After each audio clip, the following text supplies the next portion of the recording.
All right, hello everyone. We got a new piece of content. We're just going to be reacting to random bullshit we see online. So this is from Alexander Grace, and I'm going to be skipping over his reaction because I don't want to steal this guy's content, right? And the thing he's adding is his reaction, so we're only really using the clips that he stole from somewhere else, and we're just going to skip all his reaction and replace it with my reaction. Yeah, so even though we're technically using his video, really we're just using the clips that he stole. We're just skipping all the parts that he adds to it. So anyway, let's get into it. Oh shit, fuck. One sec.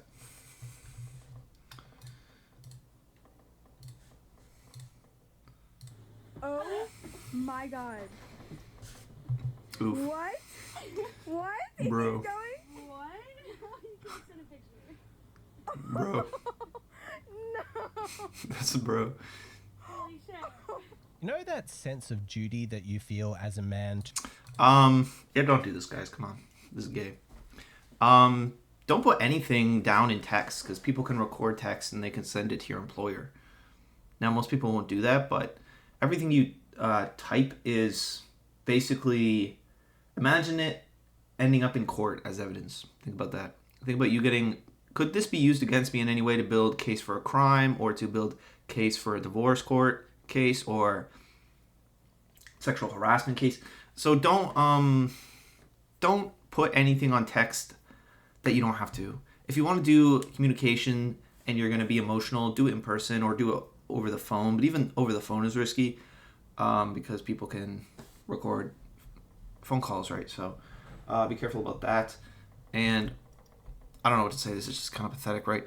I don't know what this guy's going to say. Let's see what his immediate take is. It's probably just going to be like, don't give so much attention to these women. I mean, like, you ghost a guy after 2 dates and get this message. Ghosting is shitty. Don't ghost people, guys. That's really not okay. That's really gross behavior. But women are going to be women, dude. Like, come on. To protect a woman. And don't do this. This is pretty gay. Like, come on. All right, skip this. I don't want to hear his reaction. It's going to be stupid and boring. Okay. Listen, to the boys who don't know this, okay? When you're texting a girl, you're like in a talking stage, whatever's going on. I don't know. Whatever you want to call it. And you're texting her, guaranteed, I'm not even kidding right now, she is screenshotting that and sending it to her 7 best friends. True. Yeah, that's another good point is the things, and this is exactly what I'm saying, guys. Be careful what you text because she's going to share it around. Women don't keep secrets, guys. But yeah, you probably shouldn't be typing women long, heartfelt, emotional messages anyway. That's just kind of gay, and you're probably highly estrogenic and weak if you do that, so don't do that. In a group chat. So yeah, I don't know. It's kind of like, it's like the pickup artists when they talk about texting games. Like, you got to get your texting game down, bro. You don't text women like this. Text them like that. It's like, okay, but most of these guys who need advice for testing game or a texting game probably need about 20 pounds more muscle and probably need a haircut and probably need some social skills, right? So it's kind of like you're giving men advice on how to bake a cake and you're saying, oh, you got to put the frosting on, you got to get the sprinkles, and the cherry has to go right there, and that's how you get the people to like the cake. It's like these men don't have the ingredients for the base of the cake. And you're telling them about sprinkles and frosting and gay shit, right? So men need advice on how to actually get good at life and make money and develop social skills and get a network of solid men and protect your assets, protect the empire you're building or whatever, right? Dumb CEO shit. But it is true. It's like, protect what you have. Like, don't like, use a rubber, guys. Like, don't be stupid. Yeah, like there's, if I had to give advice, there's a few areas you actually need to think about, and then the rest you can just ignore, or just, it just comes naturally. One is like body language. It's like, if you're physically strong and you work out and you exert yourself physically every day, you don't have to think about posing dominantly, right? You don't have to think about holding frame. You just, you know your physical capabilities, right? And then it reflects in your body language automatically. Like, when you lift weights and when you are actually exerting your body, you just naturally start like posing yourself more dominantly. So when you see all these like 17-year-old kids and these like black guys who acting like, oh, I'm so tough, I'm so masculine, I'm going to hold frame the right way, and I'm going to act super aloof, and I'm going to manipulate the way I present myself and fake smile in social situations. It's really just gay. And it doesn't work because at the end of the day, women can sense that you're just pretending. And so the question is, why invest all that effort into pretending when you could just be the real deal? And then everything else, all those signals, become honest signaling, and then they just follow afterwards. Your body language naturally becomes more dominant and more confident. You naturally perform better in social situations. You don't have to manipulate social situations. You don't have to pretend to be funny. You don't have to pretend to be interesting. You don't have to market yourself. You can just be authentically good at life. And that's a much better strategy. Focus on your grind. Focus on actually getting good at shit. Build yourself a niche. Find something you're good at and then capitalize on that. Pick some kind of archetype. Like, I'm going to be the gym guy. I'm going to be this. I'm going to be that.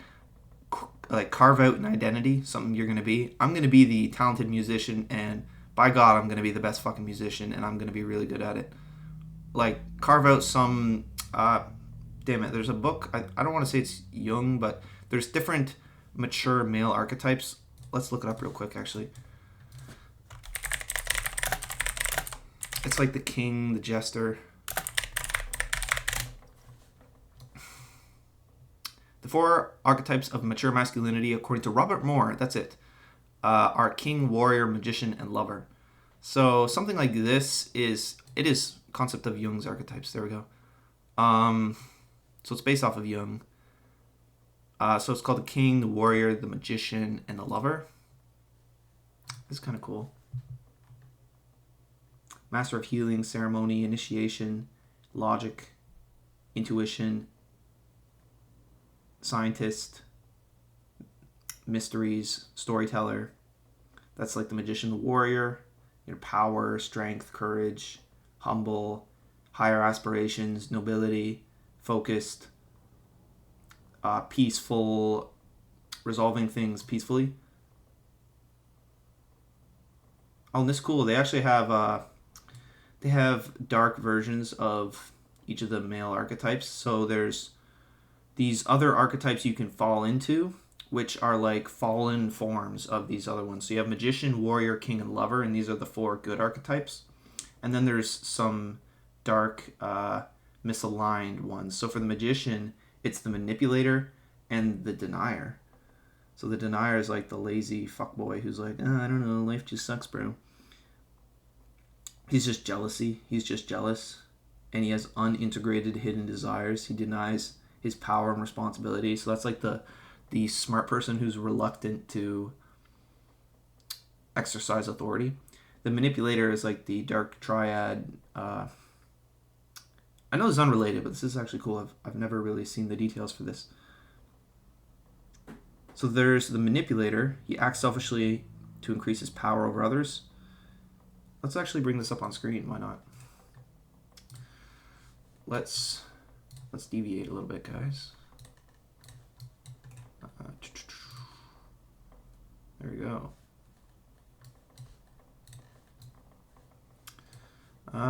So we'll put that there. Let's go get this image.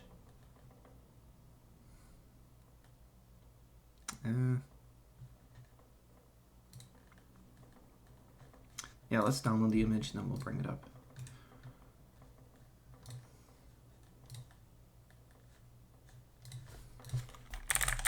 Hold on to your hats, everybody.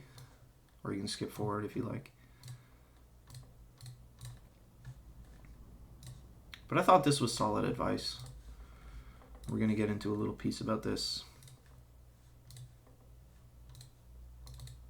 There we go.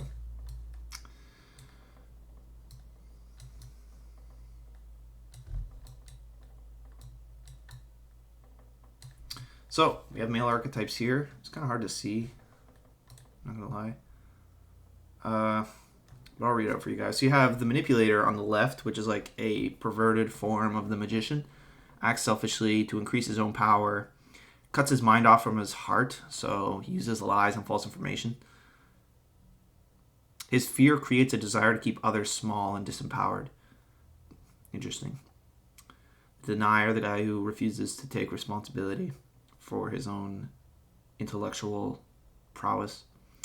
Then we have the warrior. We have the sadist. The sadist gets swept by anger, blindly exploits and attacks others. He's wounded, can't allow intimacy. Instead, he derives a sense of satisfaction. Cruelty, torture, rape. Yeah. The masochist is afraid of hurting others. He does not want to offend, damage, or destroy. To maintain harmony at all costs, submissive, allows others to violate his boundaries, not stand up for himself, and thinks of aggression as purely bad or evil. Then we have king, central archetype. He's the father, he's the soul, the chief, unites everybody, chosen leader, embodies the light, sacred mountain, law and order, fertility, and strength. Sacrifices individual goals to live a life in service towards the people. Tyrant. So he forces things onto people. Instead of being an open channel for divine creative power, he inflates his personality and believes himself to be almighty. He desperately holds on to his power. He perceives others as a threat. Weakling. Cannot find the center within. Wants to tell others what to do. He's full of distrust and fear. So this is like the subversive beta cuck who, like the leftist fact-checking cuck who's like, actually, I want to tell you what to do. It's like the manager, which is like kind of like a weird form of tyrant, but he's not powerful enough. Okay, I can see that. Lover lives in the present moment. He's like the do whatever the fuck you want, kumbaya, have sex with animals, love, beauty. He has an animal side. He's an artist, a poet, a singer, a dancer.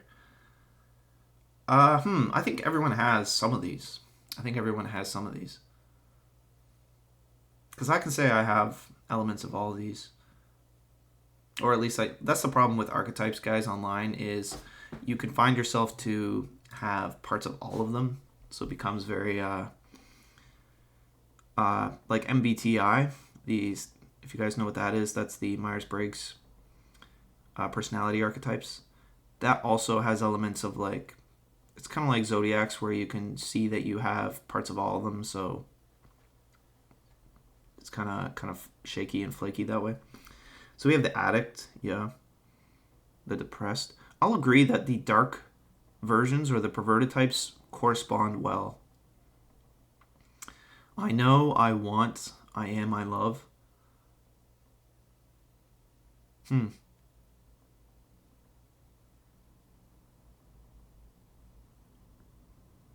Interesting. So they're based on different I know, I want, I am, I love. I'm not really sure how those are related. 4 modes of being. Like, want is aspirational, know is a quality, am is embodiment, and then love is an action. So could you break it down that way? So you could break it down by attribute, aspiration, embodiment, and being. That's the way you could look at these 4 archetypes. Is the I know is it's a quality that you have. So you have attributes. I know things. I'm good at things. Then you have I want. These are my aspirations. I'm driven by some kind of goal or aspiration. Some kind of higher purpose that the warrior, like the knight in shining armor, prescribes himself to. Then there's I am. That's I embody the essence of to be a king. I'm self-actualized.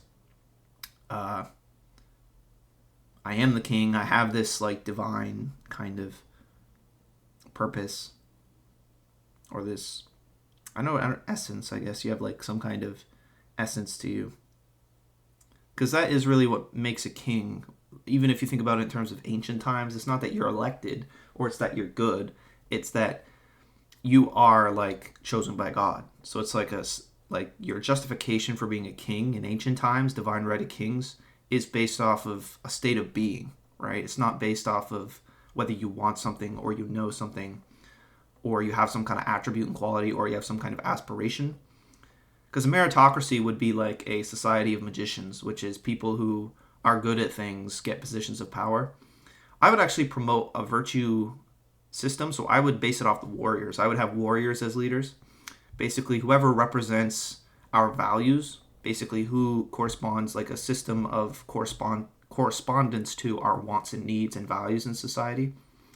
And then they're saying that the king archetype, and I would agree historically, is a state of being. It's I am the king. I am chosen by God. Which is fine, I guess. But we need more. We need more of the stuff up here. And then the lovers. They're, oh, I'm living in the moment, bro. That's a sussy cup. Why is it white liquid, eh? That's funny. And I'll agree that the perverted archetypes do properly correspond to some kind of version of this. If I had to describe myself, I'm probably a magician. I want to be good at things. I don't really particularly have some kind of profound mission. Like, I'm not like, oh, I'm going to do this thing. Or I don't really see myself as a king. Some people are, and I would say I'm not quite like them. I'm also not really like the lover where I just like, yeah, bro, live in the moment, get drunk, do whatever the fuck you want, have fun. I want to just be good at shit, right? And the magician is I know, so the way I interpret that is it's not just knowledge, it's having skill and having attributes and qualities and having cultivated, optimizing, focusing your life around creating assets or like qualities and skills. That's the way I would frame it. Being good at things, right? Because none of the other archetypes, you say the warrior, he's I want, but he's pursuing himself to something larger outside of himself that he's pushing himself towards. So he's not really the same. Warriors are often very skilled, but their skill is not skill for skill's sake. It's skills to hone yourself towards a particular craft. Whereas the magician or someone who pursues skills for the sake of it, they're pursuing skills in reverence of the skill. Like if a person learns, I don't know, magic, they're learning magic for magic's sake, out of respect for magic. If you learn science or if you learn a particular skill, like cars or painting or fucking knitting, you're doing it almost for the sake of the craft. You know what I mean? It's not because you're a king or because you are aspiring to some noble goal. And the lover doesn't bother with these things because he's just living in the moment. He's not going to hone his craft for any reason. So, all to say, and that's a good question, I'm definitely not the denier.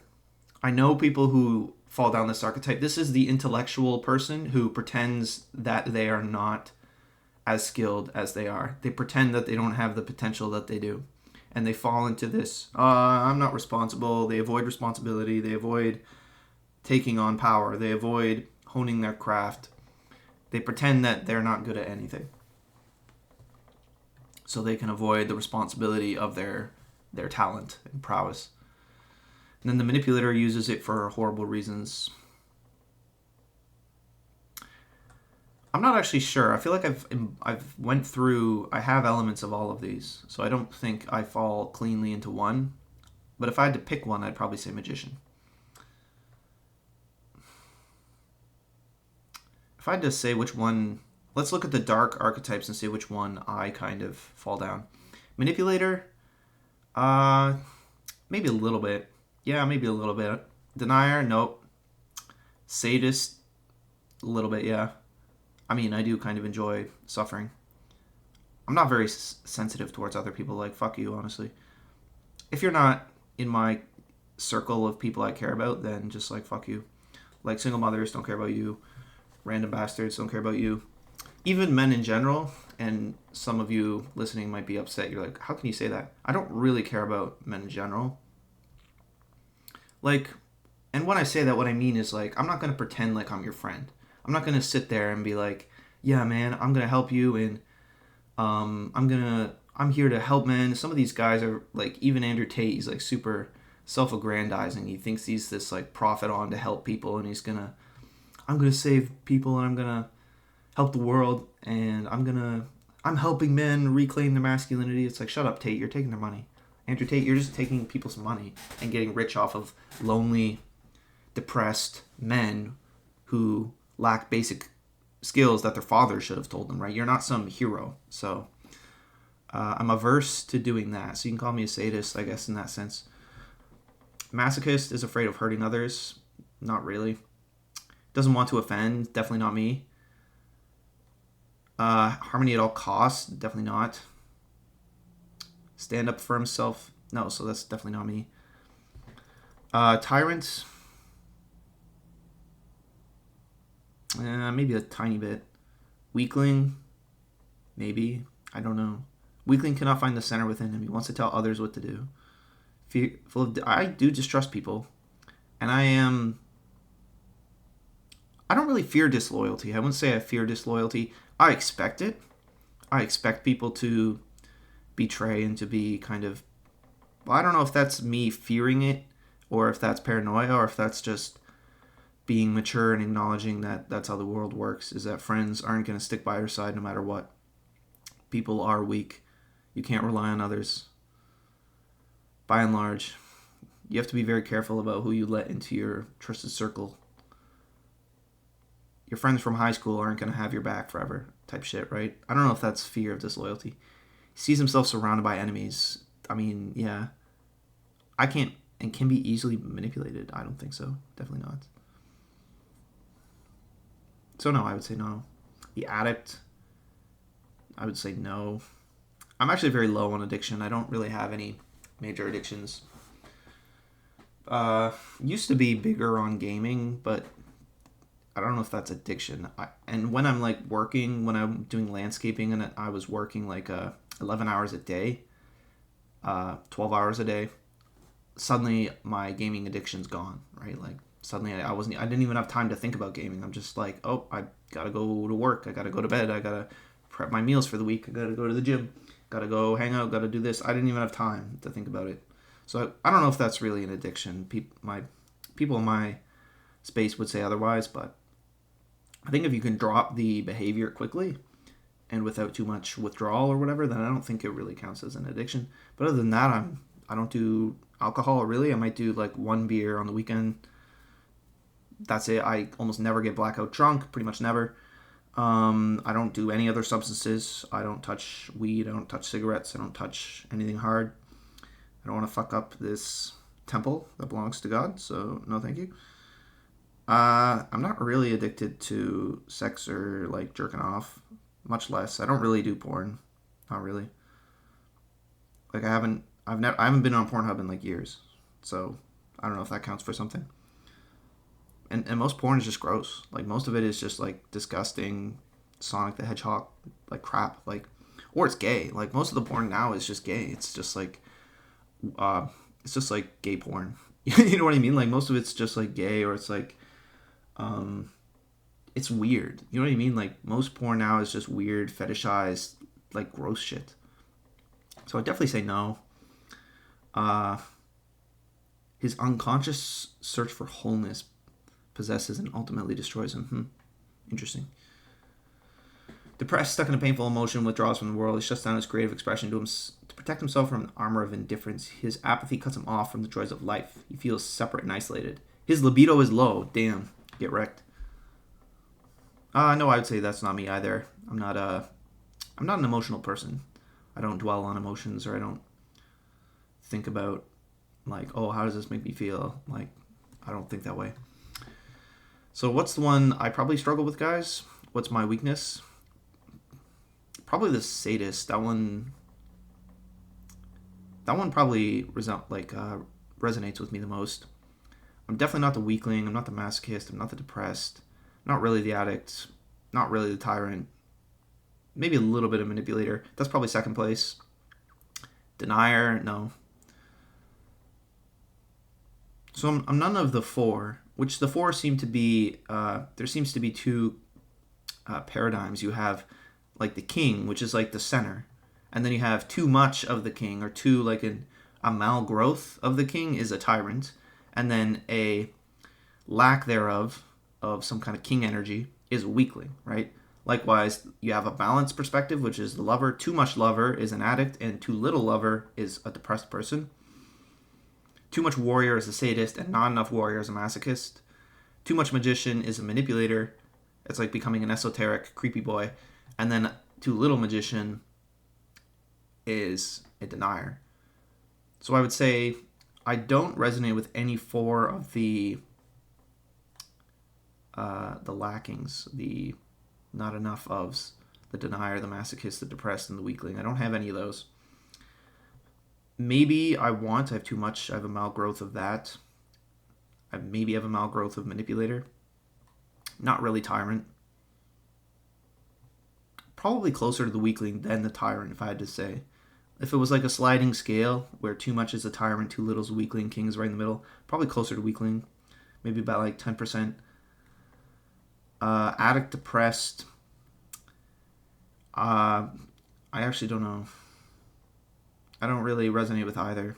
I'm not a very addicted person. I'm pretty, like, I watch my calories. I don't go to porn. I don't do any drugs. Like, I'm just pretty boring. Right? I'm pretty boring, but I'm also not depressed. Like, I like to go outside. I like to have fun. I don't have a low libido. I'm fine. I would say I'm a normal person. I don't dwell on emotion, so I feel like I just don't even operate in this paradigm at all. Then probably more sadist, maybe like 30% or 40%. Then manipulator, I'd say like maybe like 20%. So there. And then if I had to pick a specific archetype that I build myself around, I'd probably go more magician or warrior, maybe like a mix of both. But probably I'm more naturally magician. But having worked out and having started improving myself and gone down that and started focusing on my personal development, probably I've developed my warrior side a lot more. But anyway, sorry for rambling. I thought that was pretty cool. I thought it was a cool little rabbit hole to go down. It's important to like actually explore these things and explore them out to their fullest, and not leave those loose thoughts hanging in midair. So, what does this all mean? Develop an archetype, guys. Think about what type of archetype of guy that you want to present. I'm probably more the magician. Know your potential weak points and where you struggle. Try and work and minimize those. Know thyself, right? It's a good quote, but it's true. So do that, and then this texting game shit. Oh, let's focus on how you text. Let's focus on your body language. Let's go do some blind dates. Let's go to a club and work on your pickup lines. These are all distractions. These are all the peripheral little bows on the present. This is the wrapping paper on the present. We don't care about that. We're looking within. We're looking on what's on the inside. Do some self-introspection, some self-reflection. Figure out what type of person you are, and then figure out how you can not market yourself, but how you can construct yourself to be someone that men and women respect. So for me, that's, I want to develop skills. I want to be competent. I want to be good at a wide variety of things. And then I want to have some energy where I'm like, I say whatever the fuck I want. I don't censor myself. I'm also kind of indifferent to emotions, so I'm not moved emotionally. I kind of have some emotional temperament and resilience. And I'm not like super sensitive or concerned. I'm easygoing. But I'm also I'm nice. I'm not there to beat you up. I'm not there to hurt you. I'm just relaxed, easygoing. And finding out some kind of archetype for yourself, I think, is important, and doing the introspection work to go, okay, where am I weak? And it's hard to know, because you might look at yourself and you might go like, oh, I'm not that emotional. And then you watch something you did a year ago and you're like, oh, wow, actually, like, that was kind of pathetic.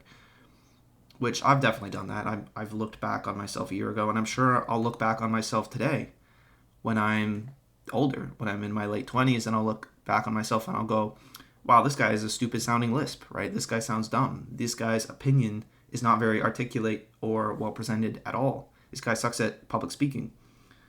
Like, but those are the kinds of things you actually want to do. It's uncomfortable because you have to brace reality and brace the fact that you suck. But it's important because if you can do that, that means you've grown. So that's actually a good thing. And if you look back on yourself and you don't see any ways in which you've improved, then that's really bad. That means you haven't improved at all.